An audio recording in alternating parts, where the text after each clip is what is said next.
This episode is powered by Fuse Energy. And Fuse, Rory, they are at it again. They've got another giveaway for anyone who switches their electricity at getfuse.com/politics and uses the referral code politics. 5 lucky switchers will win a copy of our books, Alastair, and we'll even sign them with a personal message too. And that means if you've got children, we can do children's books. And if you've got adults, you want an adult's book, we do adult's book. And this is a great time to think about changing your electricity supplier to Fuse, because as of October the 1st, the energy price cap has gone up again. Average annual bill up 10%. And Fuse's tariffs are cheaper than any of the big 6 competitors. So hopefully you'll be able to save on your electricity bill this winter if you switch. So go to getfuse.com/politics now to find out all the details. And Fuse are a green electricity supplier. They generate power from their own solar and wind farms. They invest 100% of profits into building more renewables. So they really are trying to make a difference for the planet. So download the Fuse app now and crucially use the referral code politics after signing up for a chance to win our books. Deadline for entry is 3rd November. Visit getfuse.com/politics to learn more. It takes just 3 minutes to download the app and sign up, and Fuse will handle everything with your old electricity supplier for you. That's getfuse.com/politics.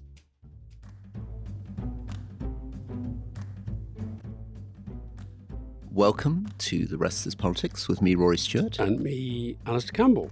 We're about to hit Labour's first 100 days. The narrative, says he pompously, has basically been set up, which is it's not been great, but it's early days and it can be turned around. And to some extent, my dear friend Alastair Campbell, I think, is responsible for setting some of that narrative. That's very much the way that you present it. Acknowledge things haven't gone brilliantly. I notice you do some other brilliant tricks that other people picked up. Go on. You don't deny the problems around the freebies. What you say is there were freebies. It's nothing compared to what that monster Boris Johnson did with the millions that he gave these things. Nevertheless, if you campaigned to improve standards in public life, which we absolutely should have done, and should continue to do, then I think So, what do you make of that framing? I think your framing is being very successful.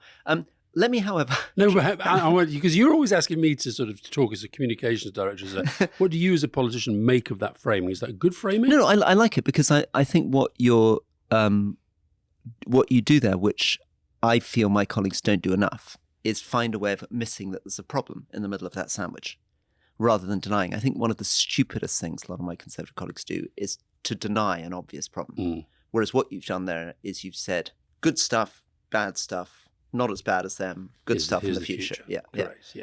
So I think that's very good. Now, moving off the tactics of how we communicate it, one of the things we've been talking about a lot on these live shows is actually what could you do to create growth? And the obvious point, which is that there's nothing unique about the Labour Party saying they want growth. Obviously, the Tories said they wanted growth. The question is, how do you create growth? And I've kind of honed my view down to the idea that there are basically 2 obvious things they could do. And then there's the sort of Keir Starmer option as the third one. So the 2 obvious things they could have done: a more left-wing position, borrow more, tax more, spend more on public infrastructure, spend more on public services, stimulate the economy, which I think is roughly what Jeremy Corbyn would have wanted to do, and a little bit what Keir Starmer sounded like when he was running for leadership. Second option is your friend and former leader, Tony Blair, who has spent a lot of time with the Tony Blair Institute over the last 3-4 years, writing what almost could have been a Labour manifesto. And the 2 big things there are technology and globalization. So it's a lot about the ways that you can use technology and a lot about the ways in which Britain could open to the world and, to be fair. And also, I guess, using AI to reimagine the way that the state works. Exactly. That's all connected to that. And I think also definitely, like you and me, a much closer relationship with the European Union as part of that. Keir Starmer instead is doing neither of those things. And my question is, how is he going to avoid the real risk? And the real risk is the risk basically of being a slightly softer version of the Conservatives' problem. And the Conservatives' problem was austerity, basically. They never really felt they could raise taxes or borrow more, didn't want to in their case. So they didn't have any cash. Although they ended up doing both. They ended up doing both. And they also never actually radically reformed. They never really changed the way the NHS delivered stuff. They never really changed planning. Well, they did the Lansdowne reforms, but they were a and total then disaster. they backed off. They backed off a lot. And in housing, which again is, we all talk about this all the time. You're often making the comparisons to China and France, that we spent 200 million planning the Thames Tunnel without even building it. We've been talking about, as you point out, the third runway since you came in 97. We need to build houses. 750,000 people came to Britain last year and we built 20,000 houses. So that could be done, but to do that stuff, you'd really need to be a sort of almost a Labour at Margaret Thatcher. You'd have to come in and really knock some heads together, take a lot of risks, cause quite a lot of short-term pain in order to completely change those things. Which on planning, we'll see whether they're going to do it. They're certainly talking the talk about it. And likewise, I think it's interesting. We're talking on Monday afternoon, whilst this big investment conference is going on in the Guildhall. And I thought it was interesting that Keir's, I don't know whether this was briefed or whether it just sort of spilled out, but the news this morning was all about they're going to deregulate, slash red tape, etc., which again, to a sort of, a honed Labour ear is not necessarily what you expect or want to hear. But I just wonder whether put the two together and they are essentially looking like they're spoiling for fights on two fronts. Fights which they're more likely to be having with the left than with the right. I don't know. And I also, with deregulation, I remember Cameron brought in Lord Young, who'd worked with Margaret Thatcher. And there was an idea when he came in 2010 that for every new law we introduced, I think they were going to remove 2 laws. And of course, basically that didn't happen. Over 14 years, I don't think people feel that Britain is much less regulated than it was 14 years ago. In fact, people like my mother, who keeps being quoted as a straw person in this podcast, almost says you can hardly believe there was a Conservative government when you look at questions like deregulation. She feels like the state's getting ever more regulated, ever more suffocated.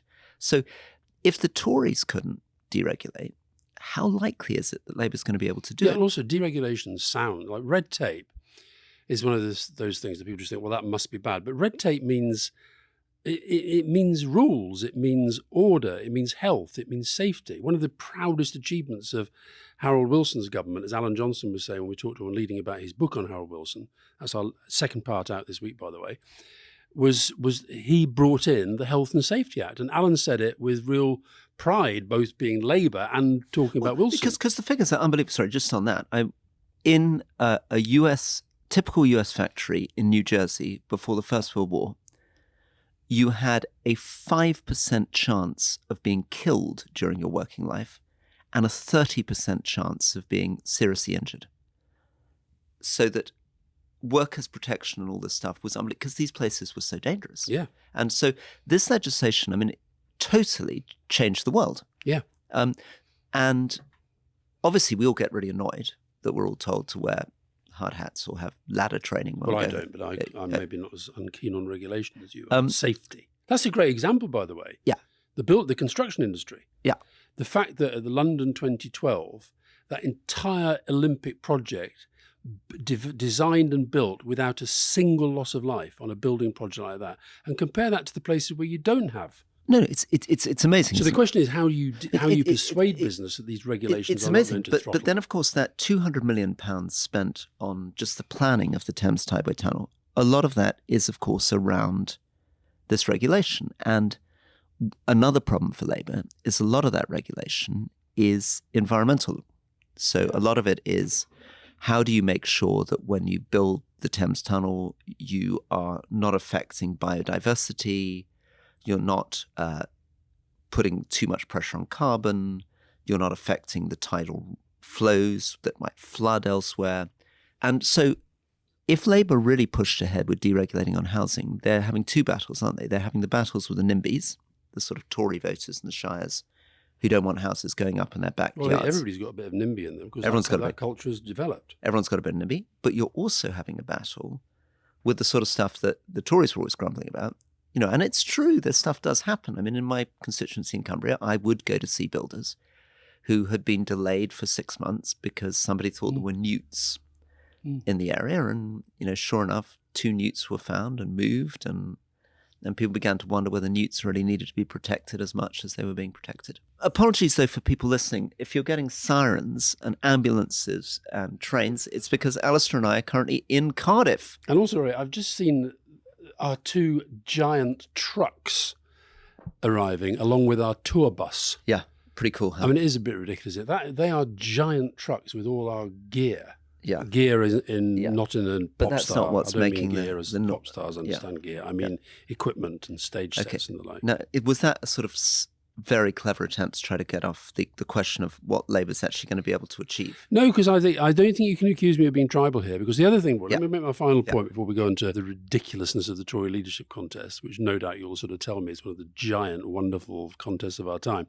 The other thing that's really important when you're challenging this stuff, when you're having to make people confront difficult things like we're building a prison in your constituency, or loads of new houses are going up, but we haven't yet decided how many new schools are going to go with them, and all that. You need a lot of goodwill in the government reputational bank. And that is why I'm going to stop calling them missteps. I'm going to call them hiccups. These hiccups that we've been having in recent weeks over expenses, and Louise Haigh saying that a company that was coming to the investment conference was a rogue employer and all that these hiccups have to stop and the missteps have to stop, is because reputational banking, having currency in the reputational bank, is really, really important when you start to do very difficult things. Absolutely. And I guess relentlessly disciplined communication. I mean, if you're going to build 300,000 homes a year, and therefore you're going to be having fights with 50, 60 constituencies a year. And their MPs. You really need to frame that from the beginning in a very clear way. Presumably you want to get in a situation where when the housing starts, everybody already has in their head the justification and the phrase, they knew it was coming, it's to do with the government's thing. So whatever the line is, in order to grow, we have to build, or whatever it is, needs to be in people's heads before. The growth coming through building and investment is a perfectly good message. And I think this investment conference is interesting. You've got some very, very, very big names there and talking about very big sums of money that they want to invest. And also they did sort out the Louise Haigh thing, and that company did attend. And likewise, they had a piece, I think it was in the Times, of some really big names saying this is a great place to invest, etc. And it was an interesting thing because it is odd that it's happening before the budget. It is odd. That is odd timing, and because it could happen anytime, couldn't it? I think it would have been, well, maybe they should have another one after the budget, probably. They should have a budget that is for investment, and is for growth, and then they should do another one. It was an interesting statement, that letter, too, because some of it was praising the Labour government, and some of it was praising fundamentals of Britain that preceded the Labour government. So praising the Labour government's stability. But they also said Britain is a good place to invest because of the English language, because of what they see as a good skilled workforce, because some of the investments that have been made in infrastructure, because the way that Britain is positioned with its universities, etc. So it's such an interesting question. What do you do with these economies? I mean, if you step back and put Britain in the context... Once they start to stagnate. Yeah, put Britain in the context of all the other economies that are struggling around the world. I thought Peter Kyle, who we both rate, he was doing the morning media this morning, and I heard a few of his interviews on the train down. And he was very, very, very, very good. But I would like a better answer on whether single market customs union might not be a way of addressing this. But anyway, there we are. Listen, as a bridge to the Tories, why don't you just tell our listeners, because you claim that I'm too tribal when I talk about Labour, I'll allow you to tell them what of these live shows where we've already talked to, we're well into 5 figures, the several thousands of people that we talked to. What have they said about, in answer to our question, whether they're with the Labour government, whether disappointed or happy, and what have they said about the Tory leadership contest? It's been very interesting. I mean, the lovely thing about live shows, and thank you to everybody who's come to see us, and we've been travelling around the country, and we're talking now in Wales, and we were in Scotland yesterday, is that you get the interaction, which of course we get, and we're very grateful on emails and Twitter on the podcast, but it's a bit more virtual, whereas in this case it's very live.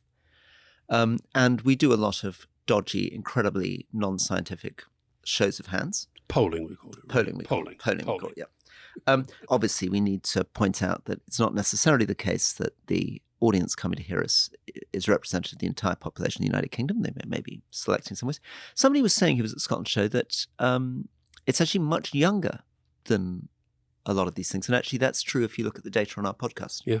We're very skewed towards 18 to 35. Anyway, that aside, when you ask people what they think of Labour, you ask 3 questions. Alastair tends to ask this. Do you think they've done as you expected, better than you expected, or worse than you expected? And the results are usually as they expected, about half worse than they expected, and almost nobody better than they expected. I've got to be honest, where I'd be sitting looking at the audience is, maybe this is just because of my depressive mindset, I think worse than expected has been winning. It's getting slightly ahead. Yeah, I think it's even more than slightly. I'm really shocked you said that. I also had one guy in the hotel in Scotland who said, I was one of the hands up for better than expected, but that's because I thought they were going to be really, really terrible, and they've only been terrible. And he was a nationalist. But no, I think that but I'll tell you what I think is there, and this was particularly the case in Manchester, there is still an awful lot of goodwill to Labour. Yeah. They desperately want Labour to do well, because I think they know how important it is. If this Labour is a one-term government, where does it go? Does it go back to these mad right-wing Tories? Does it go reform? Where's it going to go? And of course, to my frustration, I keep hoping that I can get the crowd to say they're going to go for a third party that's neither Tory or Conservative. And I'm not. That's working out as one of the best laugh lines of the whole event. I'm just not getting the hands. So listen, tell our listeners what they've been saying about the last 3, the final 3 standing in the Tory leadership. We started doing this when the candidates were James Cleverly, Kemi Badenoch, and Robert Jenrick. And we've kept doing it even since James Cleverly's been knocked out. And the results are absolutely astonishing. So these are crowds, which in Birmingham, I guess, pushing towards 4,000. Manchester, cumulatively, we had over 5,000 people. Glasgow, 2.8. Yeah, exactly. So anyway, these are quite relatively large numbers of people. And we are saying to them, if you were a Tory, who do you think... Who do you think is most prime ministerial and could be most of a threat to Keir Starmer? In other words, who would you vote for? Who would you choose? Yeah. And the result is usually that out of these thousands of people, you get 5 or 6 hands for Robert Jenrick, 4 or 5 hands for Kemi Badenoch. I would say that's within a statistical margin of error. Yeah. And then you get 99% of the hands going up for James Cleverly. I also got in trouble. I noted that his campaign was being run by Grant Shapps, who was the master of the dark arts behind Boris Johnson's campaign with these amazing spreadsheets. And in an interview, just at the final moments, he was asked what he thought about the different candidates. And he said, as the chair of Robert Jenrick's campaign, James Cleverly's campaign. So I said, is it possible that when Grant Shapps was encouraging people to vote because this was an allegation that trading votes around, that he actually might have been on Robert Jenrick's side all along. Anyway, has he denied he's this? Been in touch. He's sent me a list of WhatsApp messages, and in those WhatsApp messages, he's clearly encouraging MPs to stick with James Cleverly. Yes, but he might have another account under a different name. I mean, he's got several names. You could have several accounts. You could have several campaigns running. You take him at his word. Take him at his word. Just like you take all Tory. Like you took Matt Hancock at his word when he said he wanted a meeting to get behind you. You took Michael Gove at his word just before he absolutely shafted you by telling the Times that you'd thrown the towel in. That's right. Yeah. It's lovely. It must be lovely to be so trusting of these Tory colleagues. So who do you think is going to win out of Jenrick and Badenoch? Kemi Badenoch has the strongest right-wing credentials. She was a Brexiteer early. She's made many more provocative statements about issues that a lot of the Tory base care about. On the other hand, for some voters, not all of them, I don't think the Tory party is all like this, but there will be some people who don't want a black woman, to be honest. So there'll be an element of a racist, sexist vote amongst some of the members. There'll be some people who think Robert Jenrick is a sort of central casting 1980s Alan Bastard. Tory MP type. And there will be other people on the right of the party who will say he's fake, and actually he's from the centre and he's attacking back. And the more right-wing he gets, the more they're like, oh, yeah, but someone from the centre would say that, wouldn't they? There was a huge assault from Matthew Paris on Robert Jenrick this morning, which was interesting. But I can't imagine he's a big fan of Badenoch. Although I suspect your friend Michael Gove seems to me to be getting the Times quite firmly behind Badenoch. Yeah. He's probably, as we speak, having lunch with Robert Jenrick to eat up a few hours of his time. The Matthew Paris thing was interesting because Matthew, you would have thought, would be a natural supporter for Jenrick if Jenrick had been on the left, because Matthew's very much from my One Nation part of the party. Yes, he sees him as a fraud. Passionately Remain, and he praised Badenoch because he said at least she seemed original and sincere. Yeah, the most ludicrous thing I saw on social media this morning was Robert Jenrick with a birthday cake with a Union flag, an icing Union flag on the top, celebrating what would have been Margaret Thatcher's 99th birthday. Brilliant. Now, and he's appointed Jacob Rees-Mogg as his party chair. He said Jacob Rees-Mogg will be the party chair. Yeah. So I think we know what the game is.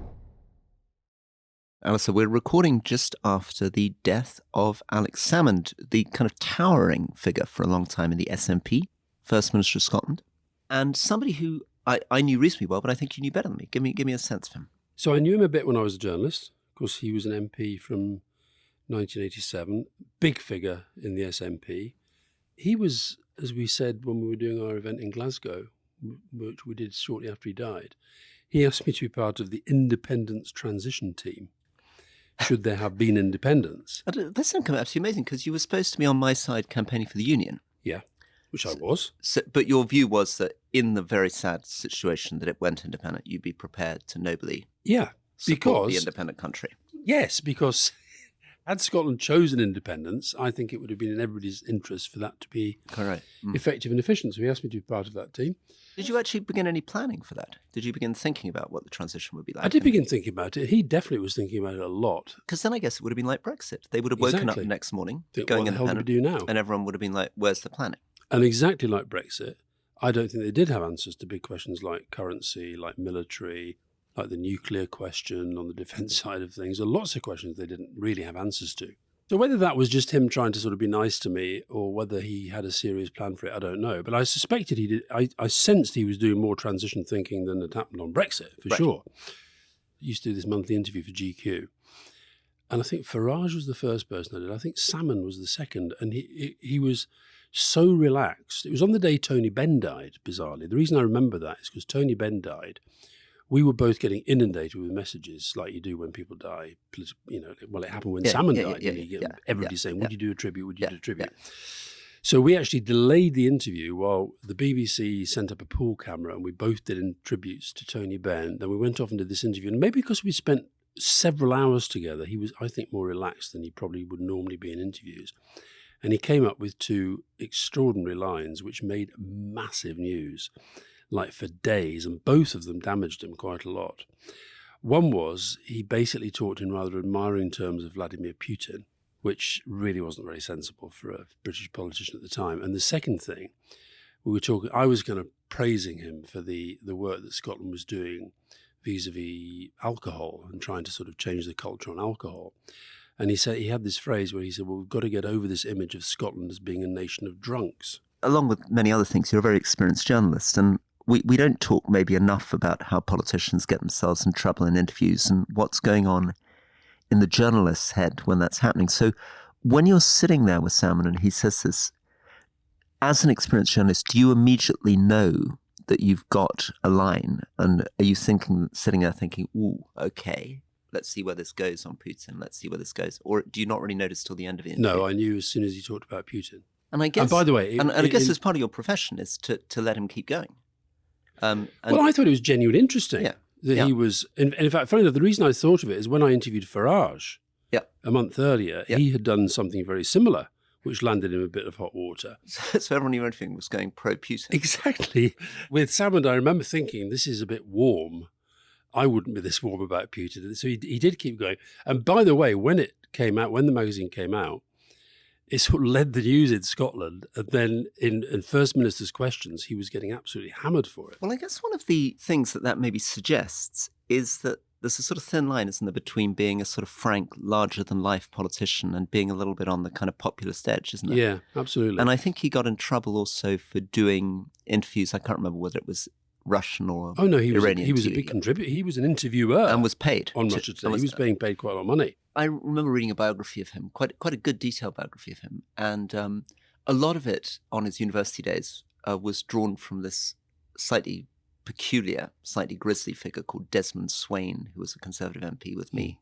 And they'd been, I think Desmond Swayne was running the Conservative Association while Alex Salmond was running the Scottish Nationalist Association at St Andrews University, I think it was, together in the 70s. We see this with Salmond, we'll see this with Nicola Sturgeon, we see it again with Mary Black that we've just been talking to, that these different generations of nationalist politicians, each, I think, almost a generation apart, bringing a very, very different history. Yeah. We're not going to get into some massive doctoral thesis about the evolution of the SNP, but Alex Salmond is a very interesting figure in its development because, of course, he's coming into it in the 1970s. And the SNP achieves this famous success in 1967 with Winnie Ewing and has good results in 74, the two elections there, and then is almost wiped out again as you go into the early 80s, nowhere, and then gets 3 seats in 1987, which I think he's one of. So he's very much part of being with a party through its real wilderness struggling years when it almost looked like it might disappear, and then building it up to this incredible electoral force which totally dominated Scottish politics. I mean, by 2015, I think, the SNP was the 3rd largest party in the United Kingdom. In the whole Parliament. When we established the Scottish Parliament with the Scotland Act in 1998, with Donald Dewar as the First Minister, I'll never forget this. We had this meeting with Donald Dewar and Pat McFadden, who was number 10 advisor on devolution. And who's now a very big figure in Keir Starmer's senior cabinet minister.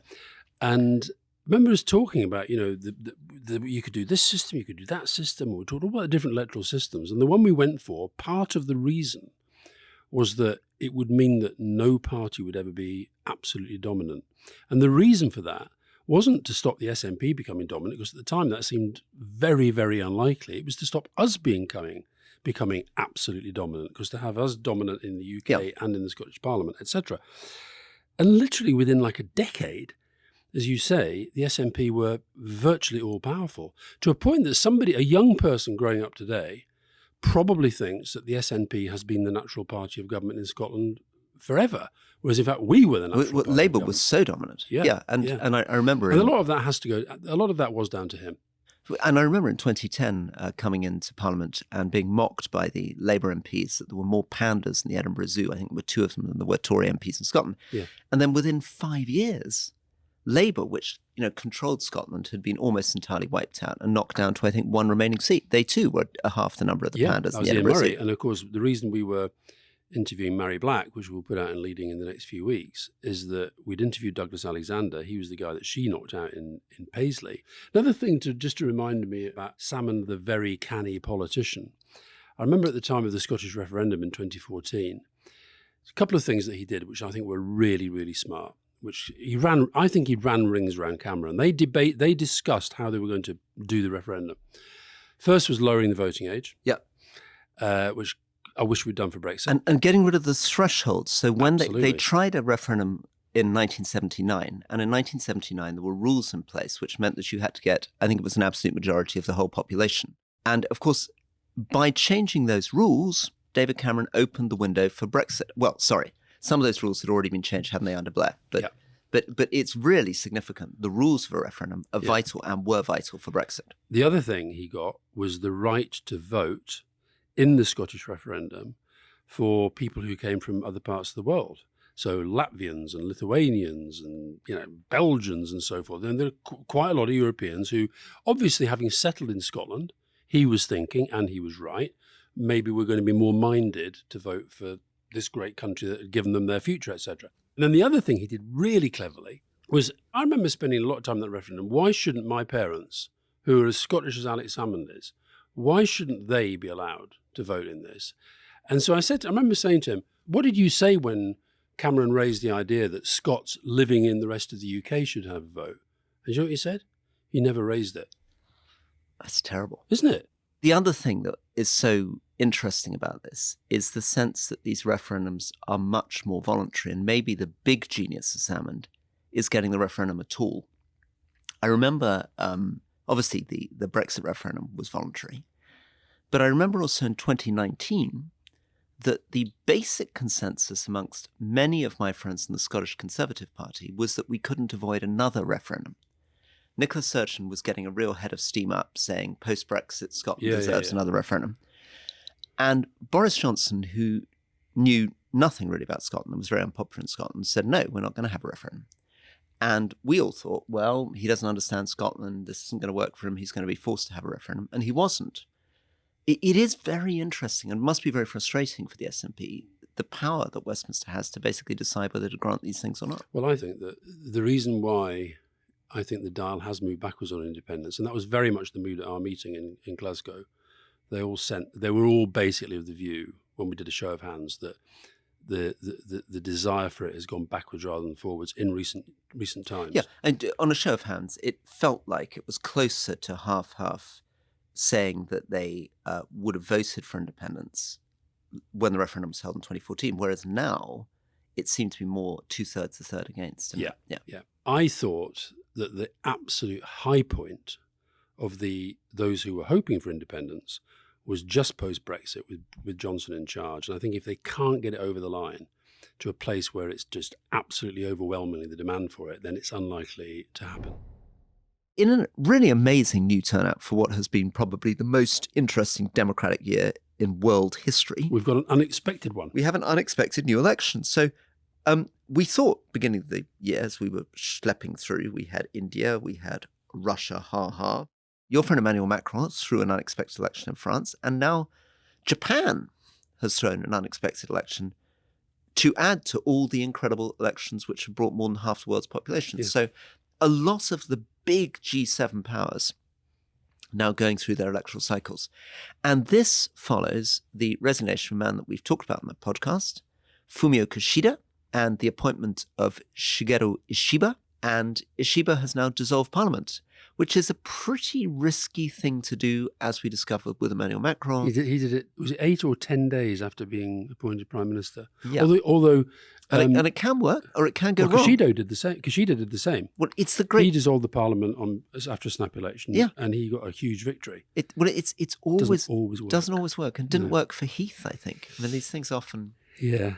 But it's very... I mean, I think it's strange, isn't it, how we don't often talk about Japanese politics. The British media barely cover it, but it's fascinating. And because they've got... Their politics is very, very factional. You have this party, the LDP, the Liberal Democratic Party, which is, by the way, not very liberal, not very democratic. It's a quite right-wing party. And they have been in power just with the two little gaps since they were founded, I think, in 1955. And they came out of two other parties which merged to take on what was then the Japan Socialist Party, which they saw as a bunch of if I can allow a bit of tiny bit of restless history. It's a fascinating story because it connects to a lot of the stuff we talk about in the podcast. Basically, the Socialist Party went through the movement that Labour Party went through with Tony Benn, or the Conservative Party is going through in Britain at the moment by attacking to the far right, which is the Socialist Party in Japan broke into three factions and decided that anything that was popular with the voters was no good at all. Yeah. And they must be no compromise with the needed to tack to the far left. Exactly, that's right, yeah. And this provided an incredible opportunity for a man called Ikeda, who came in. And he was such an encouraging figure in a world of polarization because he took over from a man called Kishi, who was a big egotist, pretty right-wing. And Ikeda tacked hard over and was all about compromise, bipartisanship. Yeah. He dropped some of the radical reforms. He went out of his way to give very moving funeral orations at the funerals of socialist MPs. And then he did something which would seem insane and would be lovely if Keir Starmer was able to do. He said, I'm going to double your income in 6 years. I'm going to double the size of the Japanese economy in 6 years. Put in context, the current UK levels of growth, average levels of growth since 2008, it would take us 60 years to do that, right? And he did it in 6 years. Mm. So between 1960 and 1966, the Japanese economy doubled in size, and by the late 60s, in purchasing power parity terms, was pushing ahead of the United Kingdom in economic size. Anyway, back to you. What was really interesting about this is that Ishiba, who has won this election, it's his fifth attempt. It's his fifth leadership. It's like attempt. Biden, isn't he? Yeah, Just and he's plugging away. He's not very popular with his MPs. He's much more popular with he played the cleverly trick, but he won. The electoral system for the leader is partly MPs, partly members. Yeah. And he was... and they have many more members. So they have a lot more members. So unlike the Tories, got about 100,000 members. There are over 3 million members, the LDP. Yeah. So it's a much more representative of the general population. But he was not expected to win at any stage until he won. The first round was led by a woman called Sane Takaichi, who is much more conservative. I think damaged herself by being very, very hard over on some of the stuff that China and the Koreans don't like. She would happily visit this shrine that they really feel shouldn't be visited by leaders because it sort of celebrates people who, among them, war criminals. So she was on that. But the other guy was this young, charismatic guy whose father had been a prime minister, Shinjiro Koizumi. And his campaign was hit by a very, very large blow when his father did an interview saying he didn't think he was ready to be prime minister. And then he had a second blow when he said that he'd be more than happy to meet with Kim Jong-un, which again did not go down very well with members or MPs. So he was out. Then this lady won. She won the first round. Then all the others drop out. Yep. And Tory Takaichi was very, very close to Abe, and very much seen as being part of the Abe faction, and had all the heavyweights of the party behind her. So she was, I don't know quite what the equivalent would be, but certainly within a Tory leadership race, she was the dominant one who the party was behind. She was the Badenoch figure in a way that people thought was going to win. And of course, Abe, the other thing to say and throw into this mix, of course, Abe, who was assassinated 2 or 3 years ago, and there was all this stuff came out about the links between the LDP and the Unification Church, the Moonies. And that has reared its head again because the new Prime Minister's new Justice Minister they suddenly discovered that he was still very active within the Unification Church. He's now had to sever all links with the Unification Church. So he's not having the greatest start. But when Kishida stepped down, have a guess at what his disapproval rating was. This will give Keir Starmer. Great. What was his disapproval rating? His disapproval rating was 79%. That's going some because people got pretty depressed when you're down at sort of 35% disapproval, but 75%. He was on 79%, and of course this came after these scandals involving slush funds within the factions, because there are factions within the party. The LDP has been so dominant as a party of government that it's formalised these factions. They've now sort of tried to get rid of those. His faction got disbanded. His faction was called Kikai. But so how all this slush fund stuff going on, lots and lots of division within the party. But once you get those figures, you've got to go. So he's gone.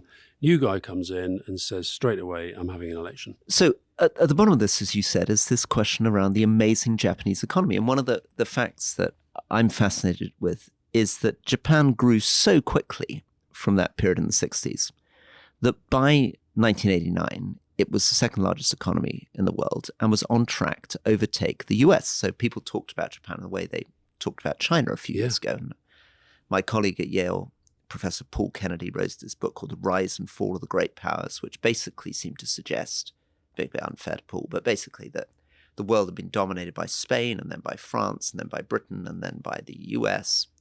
And that was going to be dominated by Japan. Right? It was a big bestseller in Japan. And good for morale. Yeah, again, famously the Royal Palace in Tokyo was worth more than the whole of Manhattan. And Japanese companies were buying the big American television studios, etc., etc., etc. The Japanese economy in 1989 was 8 times larger than the Chinese economy.